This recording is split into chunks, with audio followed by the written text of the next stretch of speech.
Assalamualaikum warahmatullahi wabarakatuh.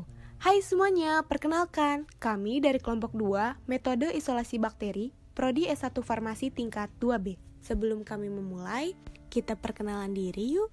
Saya Salma Putri Nafifah dengan NIM 121211084 dan kedua teman saya. Yang pertama ada Fauzan Algi Alfariji dengan NIM 121211076 dan yang kedua ada Denmas Theo Bimantara dengan NIM 121211063. Disimak baik-baik ya teman-teman materinya dan selamat mendengarkan. Sebelumnya kalian sebagai mahasiswa farmasi pasti sudah tahu kan apa itu isolasi mikroba? Jadi, isolasi mikroba adalah proses mengambil bakteri dari lingkungan asalnya, misal seperti tanah, air, limbah, dan lain-lain untuk dikembangkan atau ditumbuhkan pada medium buatan meliputi Na. Na itu adalah nutrien agar, PDA, potato dextrose agar, atau medium lainnya sehingga didapatkan biakan yang murni. Selanjutnya ada metode penanaman sampel mikroba. Yang pertama ini ada metode strict plate, yang kedua ada metode spread plate, dan yang ketiga adalah metode pour plate. Metode strict.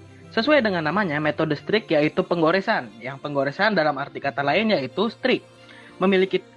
Metode ini memiliki tujuan yaitu untuk meremajakan kultur ke dalam media baru.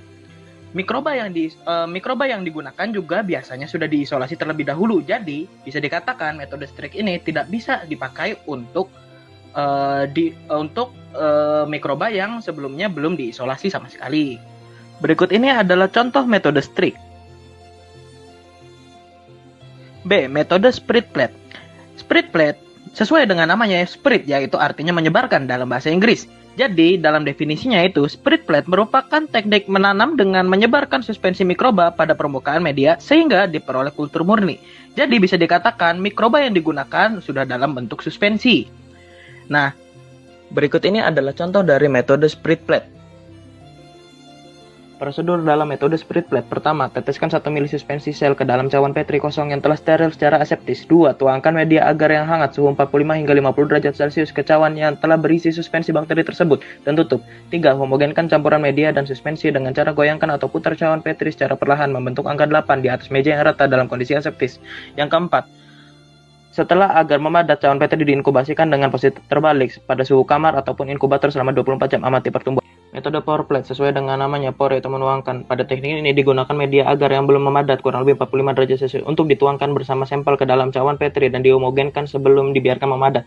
Tujuan menghomogenkan sampel dan media adalah untuk menyebarkan sampel yang berisi mikroba pada permukaan dan di dalam media sehingga terdapat sel yang tumbuh di permukaan media yang kaya O2 dan ada yang tumbuh di dalam agar yang tidak banyak mengandung O2.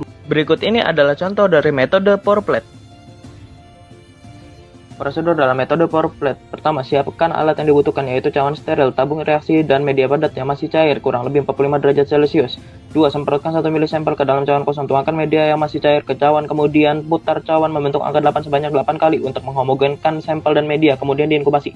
3. Sampel yang digunakan sebanyak 0,1 ml untuk spread plate dan 1 ml untuk pour plate karena spread plate digunakan untuk penumbukan permukaannya saja, sedangkan pour plate diberikan lebih banyak daripada spread plate karena media yang luas di dalam agar dan di luar.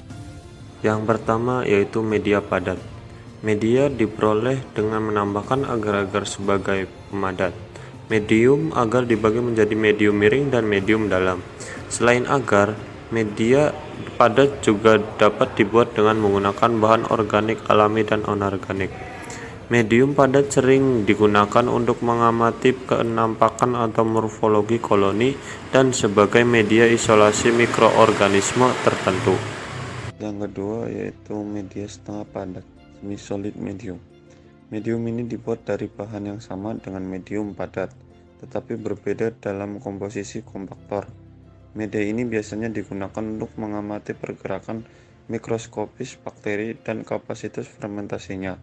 Media ini dipanaskan ketika cair dan padat ketika dingin.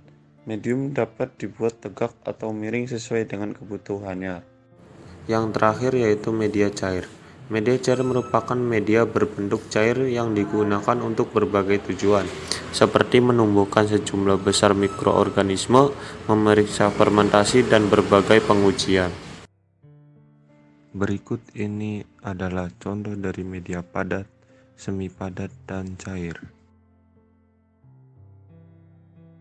Nah, ini dia teman-teman referensi yang kami dapatkan saat membuat materi metode isolasi bakteri dengan menggunakan buku teknik pengamatan mikroba yang ditulis oleh Pujianti pada tahun 2022, diterbitkan oleh Unipma Press Universitas PGRI Madiun.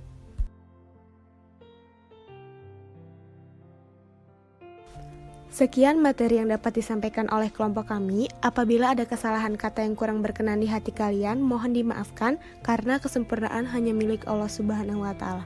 Dan kami mengucapkan terima kasih yang sudah mendengarkan dan menyimak materi yang disampaikan oleh kami. Semoga materi yang dapat kami sampaikan bermanfaat untuk kita semua. Wabillahi taufiq wal hidayah. Wassalamualaikum warahmatullahi wabarakatuh.